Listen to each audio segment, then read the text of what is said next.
करताना आपल्याला तसं सिस्टम नाही. तुम्ही कितीही द्या का बघ, आजकाल कथा व्यापार झालाय. मी ना माझ्या कथेला कधीच विकलं नाही. आपण जर आपल्या कथेला विकलं ना महाराज, मग तो कोणीही एक देतो. दक्षिणा तर पुरी घेता.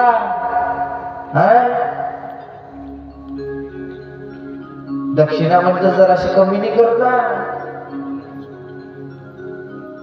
याच्या कारण मी दक्षिणा जे आयोजक करता असतात त्यांची जेवढी इच्छा असते बाबा, इच्छा मतलब त्यांची यथाशक्तीप्रमाणे. बाकी आमच्या संगीतवाल्यांना असं ऍडजस्ट नाही करत नाही. त्यांचं जिथलं आहे तिथलं, झाकीवाल्याचं जिथलं आहे तिथलं. याच्या कारण कथा विकणे मस्त करतो, कोणाला घाबरत नाही. बरोबर आहे की नाही? आपोपा कोणाला विकले गेले का नाही. इसलिए डर डर के कथा नाही करणार. तुम्ही लाख महाराज ऐकले असतील, तुम्ही लाख श्रीमद भागवत कथा ऐकली असतील, बाकी तुमचा आजही तेच आहे. काय महाराज, तुम्ही लाख श्रीमद भागवत कथा ऐकल्या, सगळं काही करलं, बाकी तुम्ही असं काही सोडलं का, त्याग केलं का, परमगती झाली का, तुम्हाला माळ घेऊन बसले का, मोठा टिक्का लावला का, राधे राधे म्हटलं का, कृष्ण कृष्ण म्हटलं का तुम्ही ना? नाही. तुमचं पूर्ण वय निघून गेलं. तुमचं वय कशात निघालं? टेंट चांगला नाहीये, महाराज बरोबर नाहीये, मग त्यानं तेच गलत केलं. हिच्यामुळे याच्या त्याच्या चुकल्या करता करता तुमचं आयुष्य निघून गेलं. पण असली श्रीमद भागवत तुम्हाला कळली नाही. भागवत म्हणजे काय? भागवत म्हणजे काही कथा आहे का? भागवत म्हणजे चरित्र आहे, जीवन आहे. रामायण म्हणजे कथा नाही, पुराण म्हणजे कथा नाही बाबा. पुराण म्हणजे स्वतःच्या जीवनामध्ये ते उतारावं लागते. काय? स्वतःचं जीवन त्याच्याशी कंपॅरिझन करावं लागते. दहा जाऊन त्या कथेचंही फळ भेटतो. कथा अशी नाही की तुम्ही 7 दिवस कथा ऐकली घरी चालले गेले तुम्हाला फळ भेटून गेलं. नाही नाही नाही नाही. कथाकारालाही कथाचं फळ का भेटते मालूम आहे का? इथले 1000 लोक या मंडपात बसलेले आहे. त्या 1000 लोक म्हणून 7 दिवसाच्या कथेमधून एकही चांगलं गुण जर एकही आपल्या मंडपात बसेल एकही व्यक्तीने एकही चांगलं गुण जर त्याच्या जीवनात उतारला ना, तर महाराज कथा करणाऱ्याचा, करवणाऱ्याचा, ऐकणाऱ्याचा सगळ्यांचा उद्धार होतो महाराज. जर एकही गुण तुमच्या चरित्रामध्ये आला तर हे असली श्रीमद भागवत आहे. आलं का लक्षामध्ये? कथा तर तुम्ही लय ऐकसाल भरपूर. आजकाल टीव्हीवर बी भरपूर कथा येतात ना.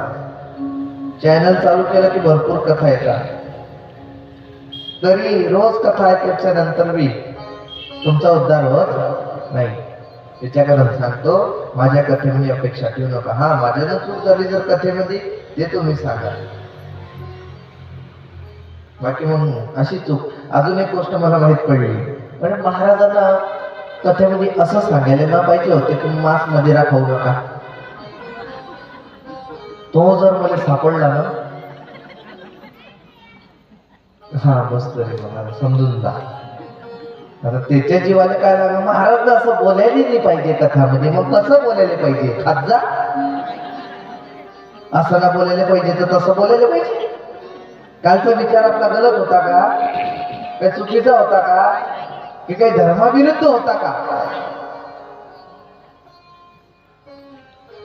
असतोच एखादी कलियुगातला किडा, जिच्या अंगातले हार्मोन असे वय सडपड करून उठतात की महाराज बोलला कसा. आणि महाबाईनं मला कालपासून डोकं खाली करवाय, खात नको जा. महाराजनं सांगलं खात नको जा. मग त्यानं भडाशा आयजप करते. का रे होत्या महाराज सांगलं असं नको म्हणू. आमचं रविवार बुधवार बंद, उकडा बंद होऊन जाईल ना आमचा. ह्या बाया त्या महाराजचा ऐकताना आमचाच नाही. मग देखो भाई, आम्हाला कोणाचा भेव नाहीये, कोणाचा डर नाही है ना. व्यास मंच आहे. व्यास मंचावर जी काही वाणी निघते ती वाणी तुम्ही सर्वांसाठी चांगली असते. खराब वाणी निघत नाही. आणि जे काही माझ्या कथेमधून निघते तर माझ्या कथेमध्ये चांगलेच निघतात. आणि मला जितला अनुभव आहे माझ्या कथेमध्ये तर अधिकतर युवा तरुणांना आपल्या जीवनातला बदलाव करावा हेच माझा उद्देश असतो. कारण की तुमचं पूर्ण आयुष्य निघून गेलं, तुम्ही कधीच तुळशी माळा घातली नाही आहे की नाही. चला आता कथाकडे वाढूया का? असं जरा जरा डोस द्यावा लागतो, नाही तर मग आखरी दिवशी येऊन ते आपल्या डोक्यावर बसता मग है ना. जरा जरा डोस दिला की मग ते कसं, उदाहरण देऊ का तुम्हाला? उदाहरण देतो ऐका. ढोरं डाकर अग्नीपासून दूर पळता की नाही? मच्छराचा स्प्रे मारला तर मच्छर दूर पळता की नाही? पळता ना. तसंच एक हंडी कशी किडे असताना त्याला जर असं काही चांगलं होत असताना मग ते बी त्याच्यामध्ये दूर दूर पळता. दूर दूर पळायला लागले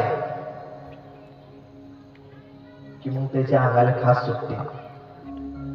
लक्षात घ्या बरं का, खरी गंमत आहे. लयच लोकांनी सांगलाय म्हणे, महाराज तुम्ही चांगल्या गोष्टी करता, घरी येऊन आमच्या अंगाला खास सुटते म्हणे. का बस सुटते रे भाऊ? म्हटलं म्हणजे तुम्ही चांगल्या गोष्टी करता ते आमच्या होता नाही ना. आमच्या घरची मिसेस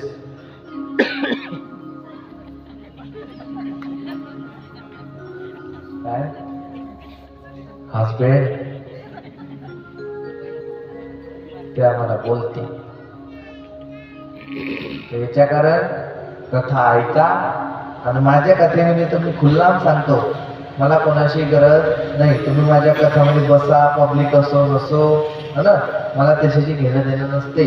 मी पब्लिकवर कथा करत नाही, मी तुम्हाला ऐकण्यासाठी कथा करत नाही. आता मी कोणाला कथा ऐकाडतो तुम्हाला माहित आहे का?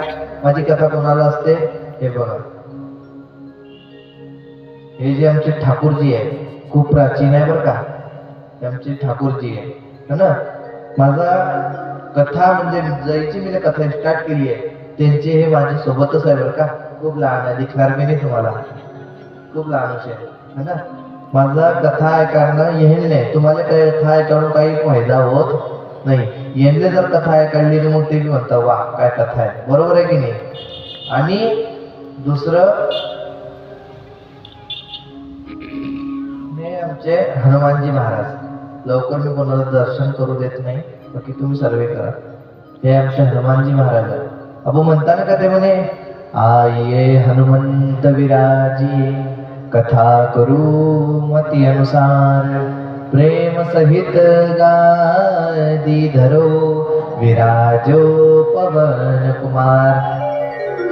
महाराज हे हनुमानजी महाराज असे आहे,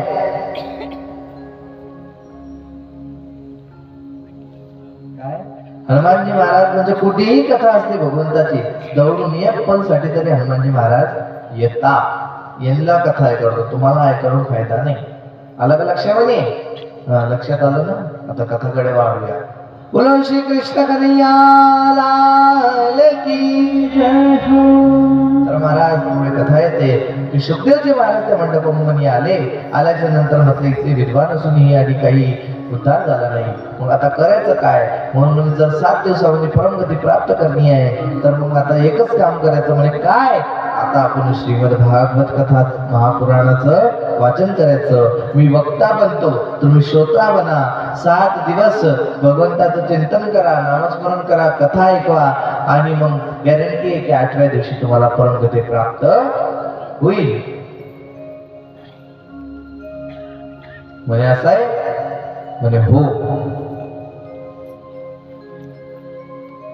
मग महाराज सुखदेवजी महाराजांना कथा व्यासपीठावर बसले. राजा परीक्षिताला पूर्ण विधी समजवली. ऐक कथाची विधी कशी असते, भगवंताचं कसं आहे. मग कथा कुठून स्टार्ट झाली मालूम आहे का? श्रीमद भागवताची असली कथा. यस्य जन्मान पुनः कृत सर्व विनाशकारकम् ओंकार स्वरूपिणम् ओंकार विधे ध्वनिम्. महाराज जगामध्ये काहीच नव्हतं, त्या फक्त एक मात्र ओंकार बिंदू होता. म्हणतात ओंकार बिंदू संयुक्तम, ओंकार बिंदू होता. त्या ओंकार बिंदू म्हणून आदिशक्ती जगज्जन्मा ना, जगज्जननी जगदंबा मातेचं प्राकट्य झालं. त्या ओंकार जगदंबे म्हणून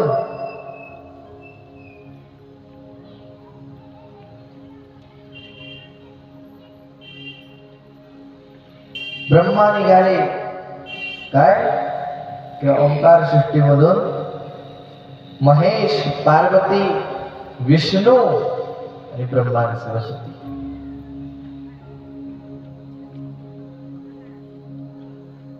महाराज इथले निघाले पण लक्ष्मी निघाली नाही. भगवान विष्णूने प्रश्न केला, तुम्ही सगळ्याची जोडे बरोबर केले, माझा जोडा का बरोबर नाही केला? म्हणे पुढे चालून जर एक समुद्र मंथन होईल तर समुद्र मंथना म्हणून लक्ष्मी निघेल.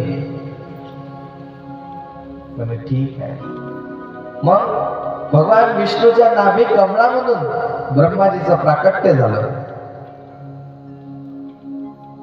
आता ह्या तिघीला कार्यभार सोपले. काय कार्यभार सोपले? काय कार्यभार सोपले? ब्रह्माला कार्यभार सोपलं, तू सृष्टीचं निर्माण कर. भगवान विष्णूला कार्यभार सोपले, काय?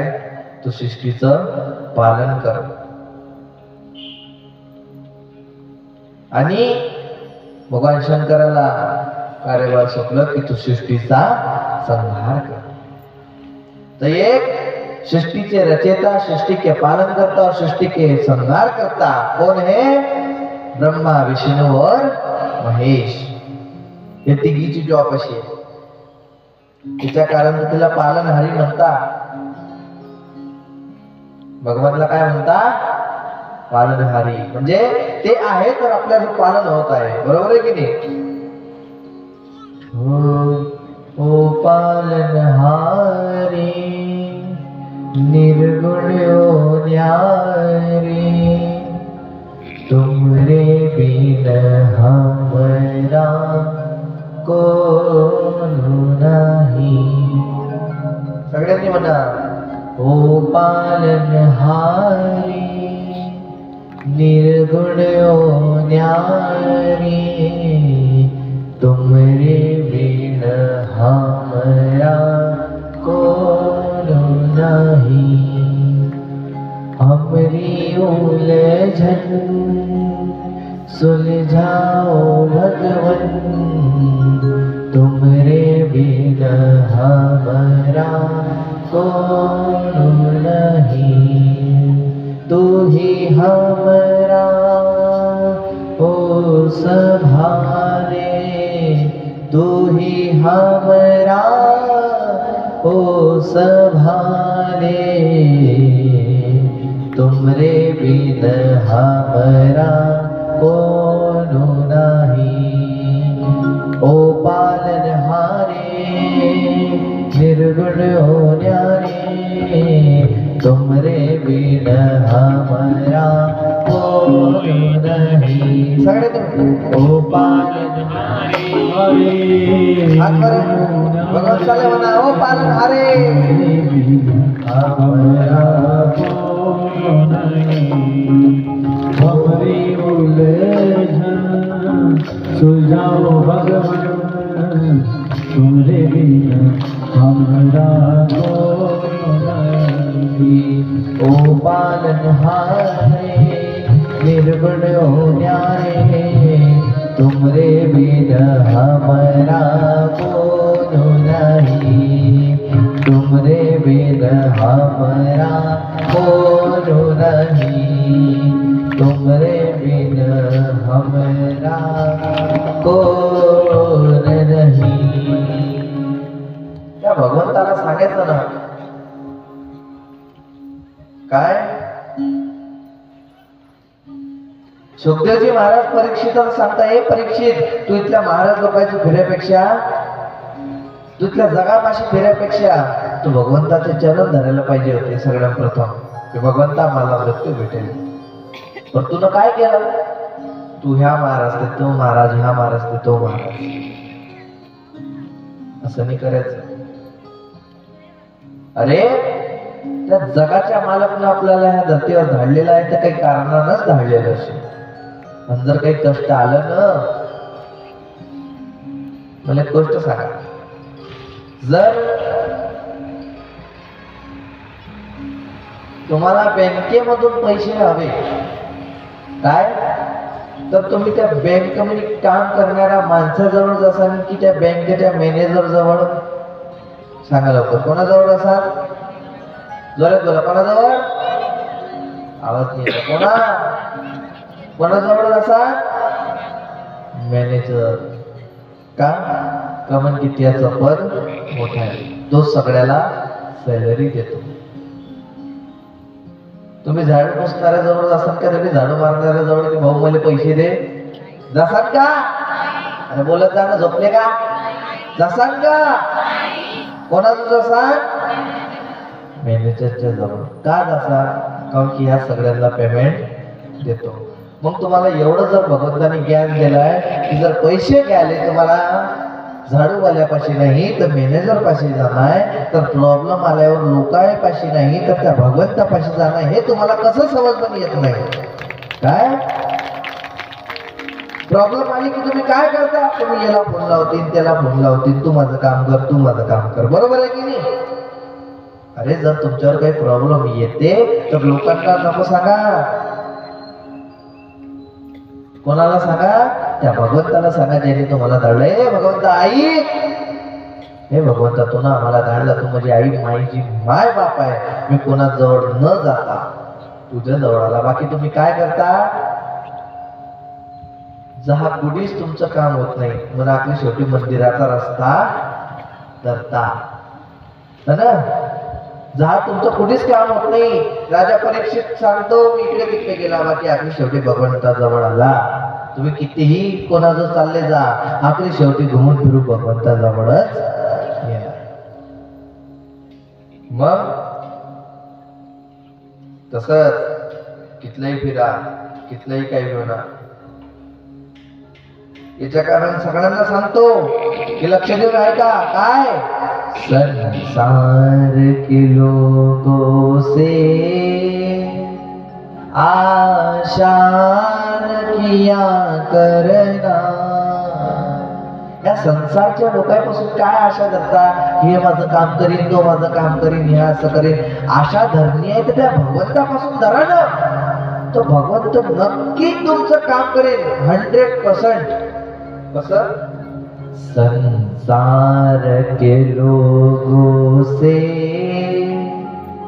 आशा न किया करना,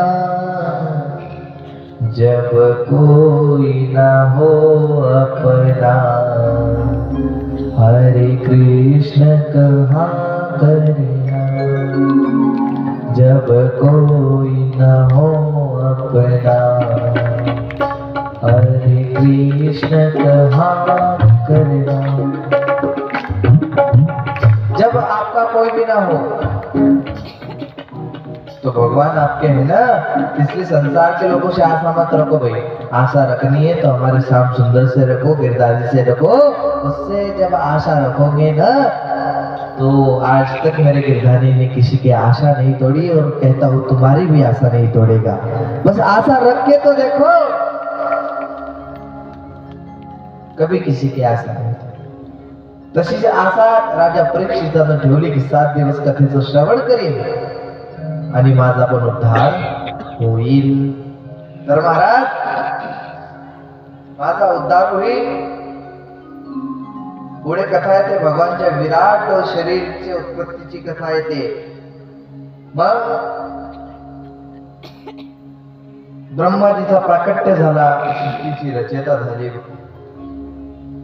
पुढे श्रीमद भागवत कथा सांगते 10 प्रकारच्या सृष्टीचा निर्माण झाला. किती प्रकारच्या? 10 प्रकारच्या सृष्टीचा निर्माण. महाराज सृष्टीचा निर्माण झाला. ब्रह्माजीचे 2 मानस पुत्र झाले, मनु आणि शत्रुपा. कोण? मनु आणि शत्रुपा. मनु आणि शत्रुपाचे आपण सगळी संतान आहे. काय कोणाची? मनु आणि.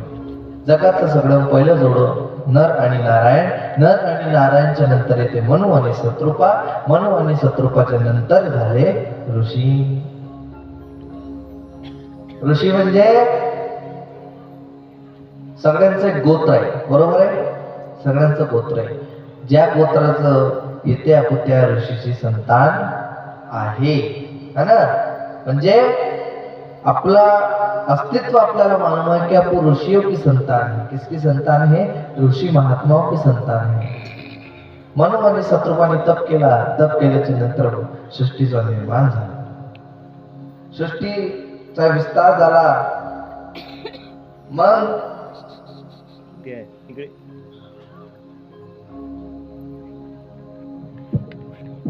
राजा परीक्षित विचारतो की सृष्टीचा निर्माण तर झाला, मग आता पुढची कथा काय? सुखदेवजी महाराज सांगता, अरे परीक्षिता ऐक, मी तुला भगवंताच्या अवताराची कथा ऐकवतो. कशाची? जोरात बोला. कशाची? अवताराची. भगवानचे जसे जसे अवतार झाले त्या त्या अवताराची कथा मी तुला ऐकवतो. आता असले भगवानचे किती अवतार आहे? 24 अवतार. किती? जोरात बोला. किती? 24. 23 अवतार झाले आणि 24वा अवतार येणार बाकी आहे. 24वा अवतार कोणता? कल्की अवतार. कोणता अवतार? कल्की अवतार. हा कल्की अवतार कहा येणार?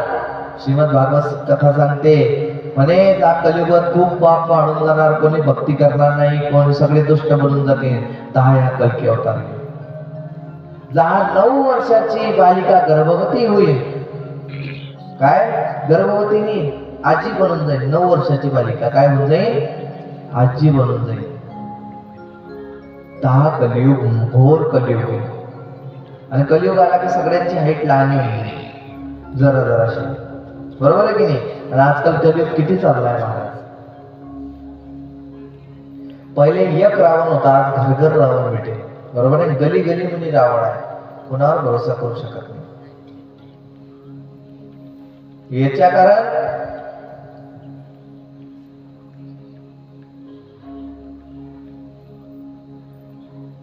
तो रावण असा रावण होता, त्यांनी सीतेचं हरण केलं होतं, बाकी सीतेला हात तक लावला नव्हता.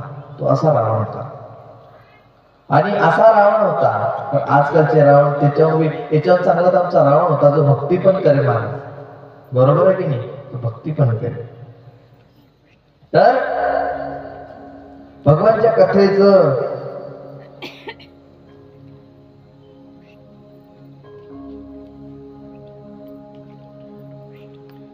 चोवीस अवताराची कथा यायला लागली. प्रथम अवतार भगवंताचा झाला वाराह अवतार. भगवंताचे असे 24 अवतार म्हणजे भगवंताच्या 24 लीला. काय आहे? भगवंताच्या 24 लीला. 24 लीला अर्थात भगवंताने काही कारणामुळेच अवतार घेतले. आणि अवतार घेतल्याच्या नंतर ह्या जगामध्ये काय? ह्या जगामध्ये शांती. आणि जब जब पाप बड़ा है तब तक भगवान ने अवतार लिया है.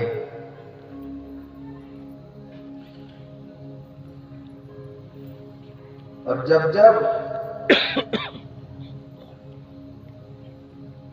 पाप बड़ा भगवान ने अवतार लिया. सगळ्यात प्रथम अवतार झाला सनकादिक ऋषींचा. कोणाचा अवतार झाला? सनकादिक ऋषींचा अवतार झाला. कशापासून? ज्ञान के प्रसार के लिए ब्रह्मा जी के मन से उत्पत्ति हुई सनकादिकों की. भगवंताचा पहिला अवतार. सनत, सनंदन, सनातन आणि सनत कुमार हे 4 ऋषी है ना. मानस पुत्र यांना म्हणता. काय म्हणता? मानस पुत्र. कारण की ब्रह्माच्या मनापासून उत्पत्ती झाली तर यांना म्हणता मानस पुत्र.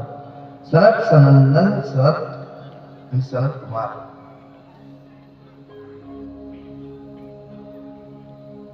दुसरा अवतार भगवानचा 12 अवतार झाला.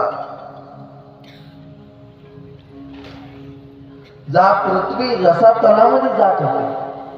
काय? जा पृथ्वी रसातलामध्ये जात होती तर त्या पृथ्वीला वारं म्हणजे मराठीत काय म्हणतात? सुवर. वराह. आता तुम्ही मराठीत काय म्हणता बाबा आपल्याला नाही मालूम. बाकी तेही भगवंताचा एक अवतार आहे. भगवंतानं तोही अवतार, कारण की माझी मराठी थोडी वीक आहे ना. लयच काही शब्द मला मराठीत येत नाही. तुम्ही ना हँडल करून घ्यायचं. वराह अवतार म्हणतात. हिंदी मध्ये सुवर्ण म्हणतात ना, संस्कृत मध्ये काय म्हणता वराह. बाबा आमची संस्कृत लय खतरनाक आहे. काय संस्कृत ऐकायलाही खूप छान लागते, ऐकायलाही खूप छान लागते. संस्कृत मध्ये जर कोणाला काही म्हणणं आहे ते बी एकदम खतरनाक. जर तुम्ही ना असं कोणाला म्हटलं ए कुत्रा इकडे ये,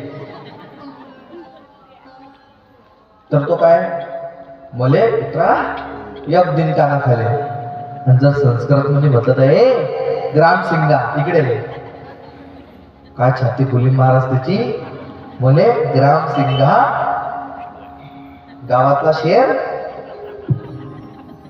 बाकी ग्राम सिंगा संस्कृत मध्ये कुत्र्याला म्हणतात ग्राम सिंगा. हे संस्कृत आहे, शिकावी लागते. आपल्या मुलांना संस्कृत शिकवा, आहे की नाही. संस्कृत माहित पाहिजे. असंच नाही महाराज, व्यासपीठावर बसणं सोपं नाही. हर एक गोष्टीचं ज्ञान ठेवा लागतं. पुढे कथा येते. हे कथा झाल्याच्या नंतर एक गावची कथा आहे की भगवंताच्या द्वारावर भगवंताचे दोन द्वारपाल उभे होते, जय आणि विजय.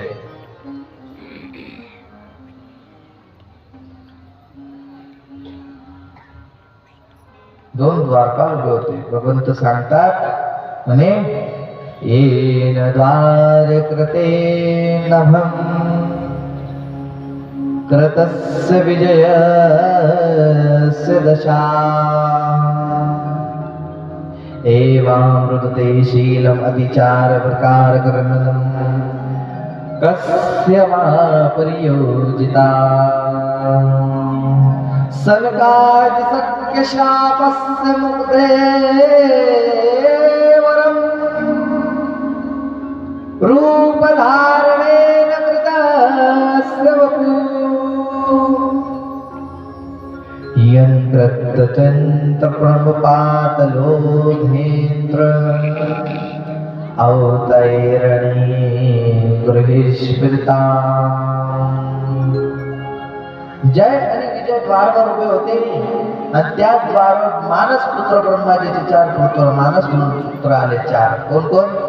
सनक, सनंदन, सनातन आणि सनत कुमार. 4 आले महाराज. 4 आल्याच्या नंतर द्वारवर गेले. दोघी द्वारपालांना अडंग घातला, तुम्ही आज जाऊ शकत नाही. अरे आम्ही ब्रह्मपुत्र मानसपुत्र आहे, आम्हाला भगवंताशी भेटायचं आहे. नाही, वैकुंठाचे द्वार तुमच्यासाठी नाही. महाराज भगवंत आत म्हणून सगळे लीला पाहत होते. खूप अडंगा टाकला. अरे ऐक, आम्हाला जाऊ दे. नाही, भगवंते कृत्यचे नव पाप करोती. अरे भगवंताचा सेवक आहे, असा पाप नको करू. नाही जाऊ दिलं दोघीने महाराज. सनत कुमारांनी हाती जल घेतला. हाती जल घेऊन जसं जल घेतला आणि श्राप दिला जय आणि विजयला. भगवंताचे 2 द्वारपाल जय आणि विजय दोघीला श्राप दिला. हम तुमको श्राप देते हैं. काय श्राप दिला? म्हणे तुम्ही हर युगामध्ये जन्म घेणार आणि राक्षस होणार. या दुनियामध्ये तुम्हीच हाहाकार करणार.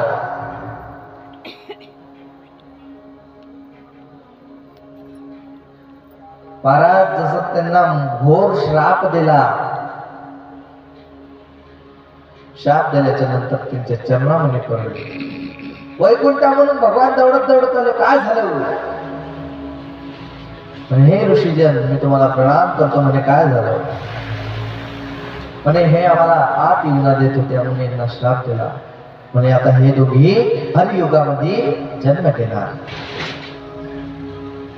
आणि जन्म घेतल्याच्या नंतर हे घोर राक्षस कुळामध्ये जन्म घेणार. असं आहे. मग आता दोघींनी भगवंताचे द्वारपाल होते. किती पुण्य त्यांची. भगवंतानं क्षमा मागितली. म्हणजे काहीतरी करा. म्हणजे एकदा श्राप दिल्याच्या नंतर वापिस होत नाही. बाकी आता याच्यात काही बदलाव करू शकता. काय करू शकता? म्हणे हे अवतार तर घेतील, हे जन्म तर घेतील, बाकी यांचं मरण, यांचा उद्धार तुमच्या हाताने होईल. हे ऐकलं अमू करू शकता. पण आता यांच्यासाठी मला अवतार घ्यावा लागेल. जब जब पृथ्वी पर पाप बढ़ेगा तब तब आपको अवतार लेना पडेगा. मग महाराज जय आणि विजयला संकाधिकाचा श्राप लागला.